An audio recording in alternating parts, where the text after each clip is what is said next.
Hello everyone, welcome back to another video of Brown Struggles, and in today's video we are taking you to African Lion Safari in Hamilton. It is only an hour and 30 minutes drive from Toronto, and before arriving here we booked our tickets online. It was approximately $45 per person plus tax.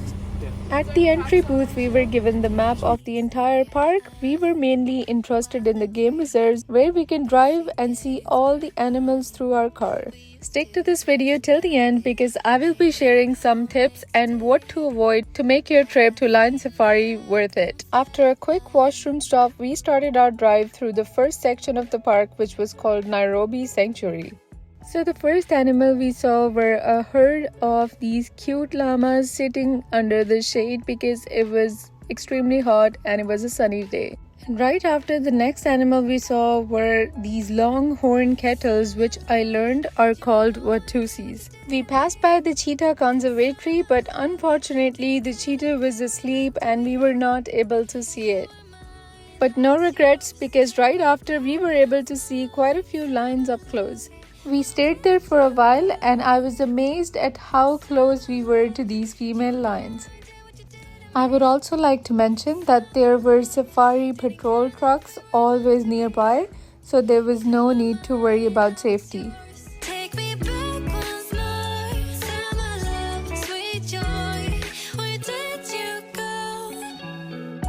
The next section was called the Timbavati Lion Country, where we spotted a white male lion and 4 female lions sitting around in the sun.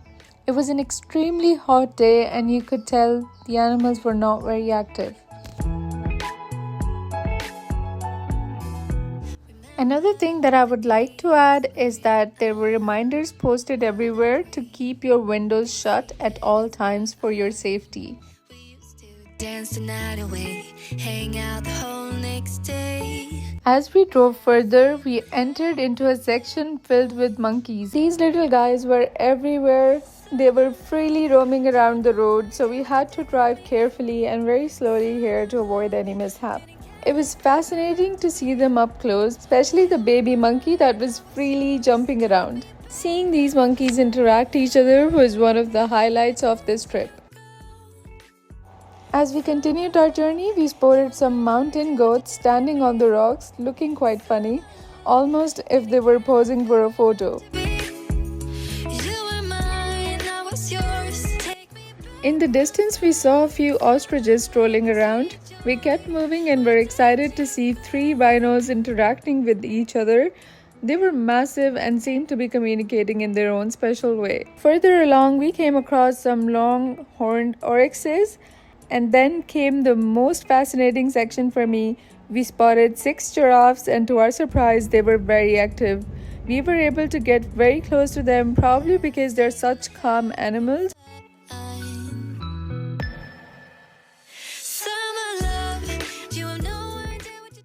Moving ahead, we saw a group of zebras up close with their black and white stripes contrasting beautifully with the green landscape. Then came the most magical moment of the entire trip. I have never seen so many deers together in my life. These deers had white spots on their coat and their antlers were large and strikingly beautiful. They were freely roaming around and even came close to the car, showing no fear at all. It was truly a sight to behold. Just before we were about to exit the game reserves, we saw a group of yaks near a water puddle. We witnessed an amazing scene where a mother yak was gently pushing her baby to get up and drink the water because it looked very thirsty and was a bit down due to the heat. This was an incredible moment to witness. As promised, here are some tips if you're planning to visit. Tip number 1 is to arrive early. The animals are most active in the morning and you'll have a better chance of seeing them up and about. Tip number 2 is do not underestimate the size of the park. It's huge. There's a lot more to see than just the game reserve, so plan to spend a full day to cover most of the attractions. Tip number 3 is to check the weather before your visit. A bright sunny day isn't always ideal because if it's too hot, the animal might be hiding in the shade. Also keep in mind that the tickets are non-refundable if the weather turns bad. Tip number 4, you're allowed to bring your own food. So take advantage of this and make it a picnic for you and your family. Pack a cooler with cold drinks and snacks to keep everyone refreshed. Tip number 5 is to come prepared for a full days of activities. Beside the game reserves, there is a kids water park, animal shows, a bird sanctuary, children's playground, and much more. There's plenty to keep everyone entertained. After completing the game reserve, we attended some of the presentations. The first presentation was the birds of prey flying demonstration.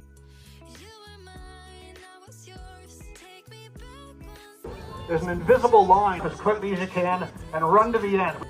Yeah, an incredible species. So it's the national bird of the United Arab Emirates. Very cherished bird over there. You can even find an aerial prey item. They can actually ball their talons into a fist and punch it out of the sky. In this demonstration, we saw hawks, eagles, vultures, and falcons soaring above our heads. It was incredible to learn about their flying styles and their crucial roles as predators in nature. Chicken. You want them to share with you? No? And if they do range out pretty far, this gives us a general area. The second presentation we saw was Wild Wonders, which focused on the relationship between animals and their natural environment. The fourth largest tortoise species in the entire world. But Jimmy here has a little bit of growing left to do. Other tortoises can be seen as a pest, especially in their native environments. It was fascinating to learn about how they work together to maintain a balance and support biodiversity. After the presentations, we went on the nature ride called Nature Boys Scenic Railways. This train takes you on a relaxing journey around the park, and we even spotted some elephants along the way. We ended our visit with the boat ride called African Queen. The captain was hilarious and made the ride even more enjoyable. The captain also provided some informative commentary as we cruised around the islands, pointing out exotic primates like the ring-tailed lemur, black and white ruffled lemur, and some sleepy black spider monkeys.